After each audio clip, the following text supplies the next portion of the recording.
এখন বাজে 11:30 বাজে। 11:30-12টার সময় চলে এলাম তোমাদের সামনে। তার আগে কিন্তু আমার সকালটা অনেক আগে শুরু হয়েছে। সেগুলো তোমাদের শর্ট ভিডিওতে শেয়ার করেছি। তবুও বলে দিচ্ছি, আমার সকালটা 8টায় আজকে শুরু হয়েছে। আর তার আগে গেছিলাম বাজার। বাজারে কয়েকটা প্রয়োজনীয় জিনিস নিয়ে চলে এসেছি। যেমন ওই লাউ গাছ, কুমড়ো গাছে মাচা করব দড়ি। তারপরে আমার তো সিমেন্টের কাজ হয়েছে, দেয়ালটা পুরো ভাঙা পড়ে গেছে। গেটটা ভাঙা পড়ে গেছে, সেই গেটটা ওই জন্য আপাতত আমাকে বাঁধার জন্য দড়ি আনতে হয়েছে। একবারে তো কোনো কাজ করতে পারবো না। যারা আগের ভিডিওগুলো দেখেছো অবশ্যই বুঝতে পারবে, তবুও বলে দিচ্ছি। তারপর এসে কাচাকুচি করেছিলাম, সেই কাচাকুচিগুলো না ওই মেশিনে শুকাতে দিয়ে দিলাম। আর এখন না 11টা 12টা বেজে গেছে, তো আর ছাদে যাব না। ছাদে গেলে আর জিনিসগুলো শোকাবে না। আর কিছুদিন সিমেন্টের কাজ করছিলাম বলে ঘরের অবস্থা দেখতে পেলে কত জামা কাপড়। আবার এইদিকে ছাদে দেখো, একদিকে করতে গেলে না একদিকে জড়ো হয়েই যাবে। একটা মিস্ত্রির সাথে কাজে লেগেছি, সকাল 7টা থেকে সন্ধে 5টা পর্যন্ত কাজ চলেছে। তাহলে এই কাজগুলো কখন করব বলো? আর রান্নাটা তো করতেই হবে, কারণ শরীরকে না দিলে শরীর চলবে না। শরীর হচ্ছে একটা মেশিন, যতক্ষণ না তুমি কিছু দেবে চলবেই না। ঘুঘুটা দেখছো, যখনই আমি ক্যামেরাটা কাছে নিয়ে গেছি চলে গেল। কি সুন্দর পাখিগুলো এখানে ডাকে। তারপর এই ঘরটা দেখো, এই যে ড্রামগুলো দেখতে পাচ্ছ বড় বড়, এইরকম বড়মশাইকে না 5টা আনিয়েছি। ড্রামের মধ্যে কত মাল যে এক্সট্রা রেখে দিয়েছি, সেই জন্য আমার ঘরগুলো না পুরো ফাঁকা হয়ে গেছে। আগের ঘরগুলো আমার গোডাউন হয়ে থাকতো, ওই ড্রামগুলোর মধ্যে তোমাদের আস্তে আস্তে দেখাবো। পুরো ঘর আমার একদম মনের মতো করে ফাঁকা করে ফেলেছি। তারপর ছাদ থেকে সমস্ত কিছু নিয়ে এসে আধ ঘন্টা 1 ঘন্টার মতো না একটু রেস্ট নিয়েছি, শুয়ে পড়েছিলাম। কারণ অত ভারী সিমেন্টে কাজ করার পর না শরীরটা খুব একটা ভালো চলছে না। শরীর চলছে না তো ঠিক আছে, কিন্তু ঘরেরও তো অনেক কাজ আছে বলো। সেই কাজগুলো এতটা কাজ জমে গেছে, কোন দিকে কি করব খুঁজেই পাচ্ছিলাম না। তারপর পড়ার রুটিনের মতো একটা ঠিক করে নিলুম। একসাথে তো সব কাজ একটা মানুষ পেরে ওঠা যায় না। সেই কারণে আগে রান্না সেরে নিয়েছি, রান্না সেরে নিয়ে কত কাচাকুচিগুলো সেরে নিয়েছি। তারপর দেখো গ্যাসটা পুঁছে আধ ঘন্টা 1 ঘন্টা রেস্ট নিয়ে গ্যাসটা আগে পুঁছে নিচ্ছি। রান্নাঘর পরিষ্কার হয়ে গেলে দেখবে মন শরীর অনেকটা ভালো লাগে। এরপর যাই হোক, যদি না পারি কিছু অসুবিধা নাই, জামা কাপড়ও শুকিয়ে গেছে, নিয়ে তো পরতে তো পারবো বলো। আমার কি বলবো বলো তো, একবারে পেরে উঠতে পারি না বলে না, যেগুলো আগের কাজ আগে, পরের কাজ পরে, এইভাবে একটা হিসেব করে নিই। কারণ একটা অত বড় মিস্ত্রির সাথে কাজ করা কতটা যে জার্নিং গেছে সেটা আমি একমাত্র বুঝি। এরপরে যদি না আমি উঠে রান্না করতে পারি তাহলে চলবে না। সেই কারণে আগে রান্না। আর দেখো কয়েকটা বাসন, এই বাসনগুলো কালকে বড়মশাই কয়েকটা ধুয়ে দিয়েছিল, আবার আজকে আমি সকালে অনেকগুলো ধুয়েছি। আর আমার কলতলা এখনও যা গোডাউন হয়ে আছে না, এখনও পুরো ফাঁকা করতে পারিনি। যেগুলো না করলে নয়, এইভাবে এখন চালাচ্ছি।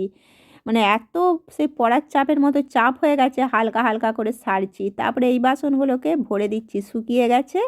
আর এগুলো আজকের ধোয়া বলে না, এই বাসনগুলো এখনও জল আছে দেখে না এই লাল ড্রামটাই করে দিলাম। কাপড়ে করে পুঁছতে গেলে আবার অনেকটা টাইম লাগবে, তাই যতগুলো শুকিয়ে গেছে ভরে দিলাম, আর যতগুলো শুকায়নি ওই লাল ড্রামটাই করে দিলাম। খাবার তো পেয়ে যাব, আসল কথা এখন এটাই আমার মাথায় যে আমাকে মেশিনের মতো চলতে হবে। এই জিনিসটা তুমি যখন নিজে ভালো থাকতে চাইবে না, যে কাজের জন্য কোনো একটা টার্গেটে তোমাকে ভালো থাকতে হবে, তাহলে দেখবে মানসিক দিক থেকে অনেকটা সুস্থ হবে। তারপরে দেখো বড়মশাই আটা এনেছিল, আটাটাকে ভরে দিলাম। আমি না বেশিরভাগ সকালের দিকে এই জিনিসগুলো গোছাই না, রাত্রে গোছালে কি হয় জানো তো, সকালের দিকে আমার এইটুকু জায়গার মধ্যে গ্যাসগুলো সগড়ি হয়ে থাকে, মিশে তো যেতেই পারে। সেই কারণে চারিদিক আর নোংরা করি না। সন্ধেবেলায় আমার আর সগড়ির কোনো ঝামেলা থাকে না, তাই সন্ধেবেলায় সব গোছানো টোছানোগুলো করে নিই। একবারে করি না সেটা বলবো না, যখন কাজ ফাঁকা থাকে তখন করি। এখন এতটা কাজ জমে গেছে, সগড়ি তো মিশে যেতেই পারে, সেই কারণে যখন যেমন তখন তেমন। তারপর চলে এসেছি এদিকে পা পুঁজগুলো পাল্টাতে। ওই সিমেন্টের কাজ হওয়ার পরেই এত পা পুঁজগুলো নোংরা হয়ে গেছে না, দুবার করে পাল্টাতে হচ্ছে, কারণ সিমেন্টের ধুলো মারতে পারছি না। আর এত সেট পা পোঁছা রেখেছি বলে কোনো অসুবিধা হচ্ছে না, এক সেট করে তুলছি আর এক সেট করে দিচ্ছি, নাহলে ঘরে টেকা যেত না, এতটা ধুলো হয়ে গিয়েছিল। আমার দুবার এই পা পোঁছগুলো পাল্টানো হয়ে গেছে, তাতেও ধুলো এখনও মারতে পারছি না। মরবে না আবার কি? অবশ্যই মরবে, কাচতে কাচতে ঠিকই মরে যাবে, দেখো না। তারপরে আবার মেখে দিয়েছি পা পোঁছাগুলো, আজকে রাত্রিরে মাখছি, এগুলো কাচবো কালকে। আর এখন না 4:30 5টার মতো বেজে গেছে, একা হাতে আমাকে না টাইম মেনটেন করে কাজ করতে হয়, কারণ একা হাতে এরপর আবার সন্ধে দেখাতে হবে, তাই মেখে আবার রেখে দিচ্ছি। আর এইদিকে বাসনগুলো তোমাদের দেখাচ্ছি, দেখতেই পাচ্ছ এখানে কত বাসন। এই বাসনগুলো আজকে আর ধোবো না, এগুলো ধোবো কাল সকালে। কাল সকালে রুটিনগুলো সমস্ত এই বাইরে বার করে দিলাম, কালকে কাচাকুচি বাসন ধোয়া ওইগুলো করব। আজকে এই জামা কাপড়গুলো মেশিনে শুকিয়ে ভেতরে দিয়ে দিচ্ছি। আর মেশিনে সকালে না ভেতরে জামা কাপড় দিলে কোনো অসুবিধা হয় না, কারণ গ্যাস গন্ধটা ছাড়বে না। রোদে কিন্তু অবশ্যই দিতে হবে, আজকে আর রোদে দেবো না, কালকে রোদে দেবো। রাত্রিরে কাচলেও মেশিনে কোনো কিছু ঝামেলাটা হয় না, সেই জন্য আমি যখন তখন কাচাটা সেরে নিতে পারি। তারপর দেখো জামা কাপড় সমস্ত শুকুতে দিয়ে তার আগে কিন্তু আমি সন্ধেও দেখিয়ে দিয়েছি। এবার একটু রিল্যাক্স হয়ে মুড়ি খাচ্ছি। একটা চানাচুর কিনে আনলাম, এখন দোকান যেয়ে চানাচুর কিনে এনে একটু মুড়ি মাখা খেয়ে আবার একটু আধ ঘন্টা রেস্ট নিয়েছি। ওই যে তোমাদের বললাম অত একটা বিশাল চাপ গেছে শরীরের ওপর দিয়ে, অত বড় কাজ, তাতেও কিন্তু আমার ঘর দোয়ার কোথাও নোংরা হয়ে পড়ে নাই। দেখছো, কাজের একটা সিস্টেম তোমরা যদি ফলো করো, যত বড় কাজই করো না কেন কাজ পারফেক্ট আর ঘরও পরিপাটি থাকবে। আমি কি করি বলো তো, কাজ এই সেওয়াটা দেখতে পেলে সেওয়ার দড়িটা খুলে গেছে, তাই ওকে সরিয়ে দিলাম, ওকে আজকেই আমি পড়াবো। এইভাবে যদি নোংরা জিনিসগুলোকে যেখানে সেখানে জড়ো করে রাখো না, সে ঘর কোনো দিনও পরিষ্কার হবে না, আর কোনো কাজও খুঁজে পাবে না, আর কোথায় কী জিনিস আছে সেটাও খুঁজে পাবে না। আমার কাজে দেরি হলেও আমি কাজগুলোকে জায়গায় জায়গায় রাখি, যে কোনো জিনিস, আর পরিপাটি করে করি। এই বোতলগুলো দেখতে পাচ্ছ, এই বোতলগুলো যখন মিস্ত্রি লেগেছিল, মিস্ত্রি আমার সমস্ত জল ভরেছিলাম, তখন তার অত গ্লাসে করে খাওয়া সম্ভব নয়, তাই সেই বোতলগুলোকে ধুয়ে শুকিয়ে নিয়েছি। আজকে কেমন বস্তায় ভরে দিচ্ছি দেখছো। আর দুটো বোতল হাতের কাছে রাখবো, যখন তখন বাইরে বেরুলে যেন পেয়ে যাই।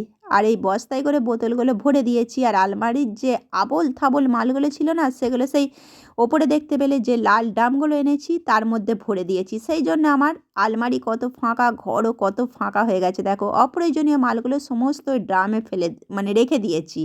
একবারে ফেলে দিলে তো আর পাবো না বলো। তারপরে এই চিকচিকিগুলোয় বড়মশাই খাবার নিয়ে যায়, তারপরে মেয়ে খাবার নিয়ে যায়, সেই জন্য এই চিকচিকিগুলোকেও ধুয়ে দেখতে পাচ্ছ।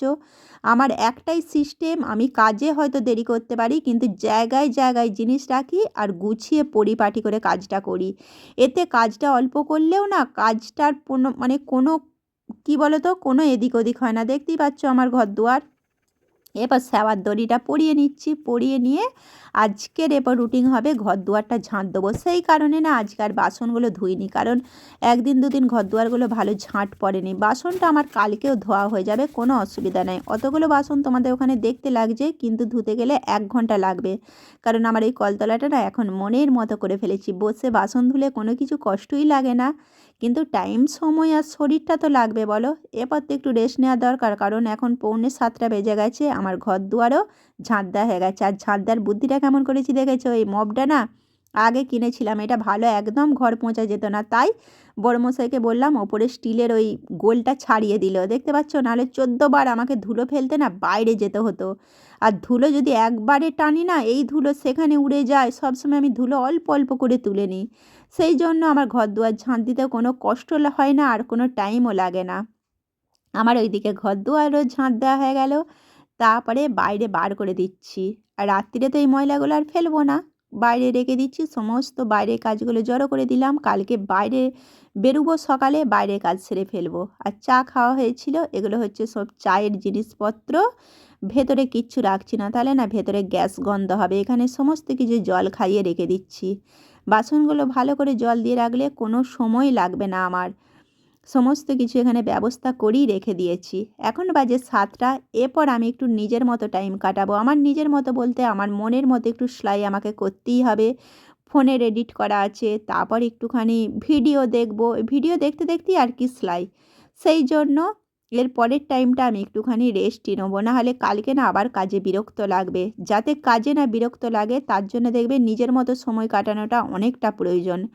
কয়েকটা কাচাকুচি ছিল, সেগুলোকেও বার করে একবারে সার্ফ দিয়ে মেখে দিলাম। কালকে উঠবো, সমস্ত ওই বাইরের কাজ লেগে যাব। কালকে আর আমার ঘর দুয়ার ঝাঁট দেওয়ার কোনো চাপটা রইল না, অনেকটা কাজ হালকা হয়ে গেল, দেখতেই পাচ্ছ। এবার চলো ঘর দুয়ার সমস্ত কপাট দিয়ে এবার একটুখানি রিল্যাক্সে জল খাই, জল খেয়ে এবার যাব আমি ওপরে। আজকে এইটুকুই, তোমাদের সাথে দেখা হবে আবার অন্য একটা নতুন ভিডিওতে। এরপরে আমার ওপরে ঘরটা কি অবস্থা সেটা তোমরা এর পরে দেখতে পাবে। যারা আগের ভিডিও দেখেছো তারা দেখেই থাকবে। আর ওপরে আমি কি আমার সব কাজ আছে, কি জিনিস আছে ওপর ঘরটা তোমরা অন্য ভিডিওতে যারা আগে দেখেছো দেখে থাকবে, এরপরে আবার দেখতে পাবে। আজকে এইটুকুই, চলো সমস্ত লাইট অন্ধকার হয়ে যাচ্ছে পরে, তারপরে যাব ওপরে।